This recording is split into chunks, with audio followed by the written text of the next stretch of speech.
السلام علیکم. تمام عالم اسلام کو میرا پیار بھرا سلام. میں آپ کا میزبان انور حسین خلیفہ سنجری ٹورس اینڈ ٹریولز آیوجت گرسیسا. ہاں دوستو، خواجہ غریب نواز کی زندگی ایپیسوڈ نمبر 39. ملتان میں ورود سرکار خواجہ سفر کرتے ہوئے غزنی پہنچے اور خواجہ عبد الواحد غزنوی سے ملاقات کی اور وہاں سے قندار، چمن اور کوئٹہ کو کر ملتان پہنچے. ملتان میں ملاحدہ کی حکومت کا خاتمہ کر کے سلطان شہاب الدین غوری اپنی حکومت قائم کر چکے تھے اور علی کرمانی کو گورنر بنا کے آپ گھور جا چکے تھے. حکومت بلا شبہ اس وقت غوریوں کی تھی، مگر ملتان میں ملاحدہ کی متعدی جڑیں مضبوط تھی. سرکار خواجہ کی آمد علمی حقوں کے لیے بڑی اہمیت اختیار کر گئی. ملاحدہ کو تجویز ہوئی تو اہل سنت نے قوت اور توانائی محسوس کی. ملاحدہ کے چلتے ہوئے فکروں کی فریب کاری کو اپنے اسی تلال کی آگ سے جلا کر خاک کر دیا. پہلے نجی محفلوں میں ملاحدہ کا ناطقہ بند کر کے قرآن و سنت کی حقانیت کا لوہا منوایا. اس کے بعد بڑے بڑے مناظروں میں ملاحدہ کا اس طرح ابداع کیا کہ بے خبری کی آنکھیں کھل گئی. صراط مستقیم سے بھٹک جانے والے آپ کے دستے حق پر جھک در جھک تائب ہونے لگے. قتل کا ناکام و ناپاک ارادہ.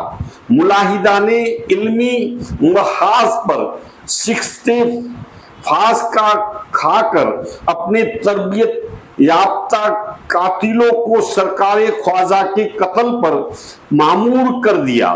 کئی حملے ناکام ہونے کے بعد ایک رات مجاہدہ کے 5 آدمی زہر آلود خنجر لہراتے ہوئے آپ کے حجرے میں گھس گئے. آپ اس وقت نوافل میں مصروف تھے. انہوں نے آتے ہی خنجر کے وار شروع کر دیے، مگر وہ اس وقت حیرت زدہ رہ گئے جب انہوں نے یہ محسوس کیا کہ حضرت خواجہ کے جسم سے خنجر اس طرح پار ہو رہے ہیں جیسے وہ فاگ سے خنجر چلا رہے ہیں. آپ اطمینان سے نماز میں مصروف رہے. سلام پھیرنے کے بعد آپ حملہ آوروں کی طرف متوجہ ہوئے تو وہ خنجر چلا چلا کے نڈال ہو چکے تھے.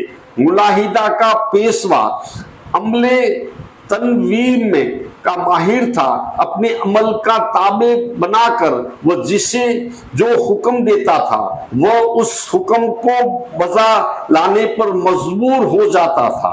وہ پانچوں بھی اسی کا معمول بن کر قتل کرنے آئے تھے، مگر جب سرکار خواجہ نے ان کو خاموشی سے ایک طرف بیٹھ جانے کا حکم دیا تو ان کے ذہن آزاد ہو گئے. عملے تنویر کے سارے اثرات زائل ہو گئے. حواس ہوش بجا ہوئے تو تمام صورتحال ان کی سمجھ میں آ گئی اور وہ رو رو کر معافی مانگنے لگے. آپ نے نہایت فراخری سے درگزر فرما دیا.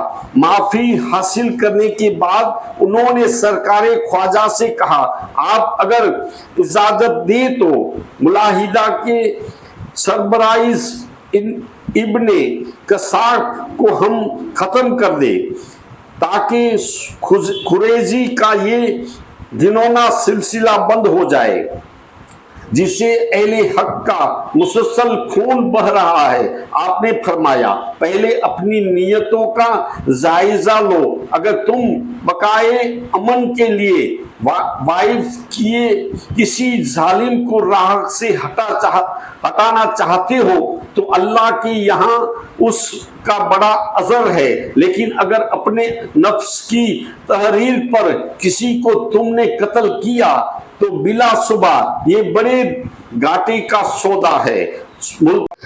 ملتان میں مدتی قیام، سرکار خواجہ نے ملتان کے تقریباً 3 سال قیام فرمایا، کیونکہ آپ نے اس ضرورت کو محسوس کر لیا تھا کہ اگر ملاحدہ کا عوام پر اثر باقی رہ گیا تو کسی وقت بھی کوئی داخلی انقلاب ایسا برپا ہو سکتا ہے جس سے مسلمانوں کی طاقت پارا پارا ہو سکتی ہے۔ قیام کی دوسری وجہ یہ بھی تھی کہ ملتان میں ایسے مسلمانوں کی تعداد کافی تھی جو شکری اور بھاشا جاننے والے تھے، کیونکہ وہ صدیوں پہلے اسلام قبول کر چکے تھے اور ہندو تہذیب و تمدن سے بخوبی واقف تھے۔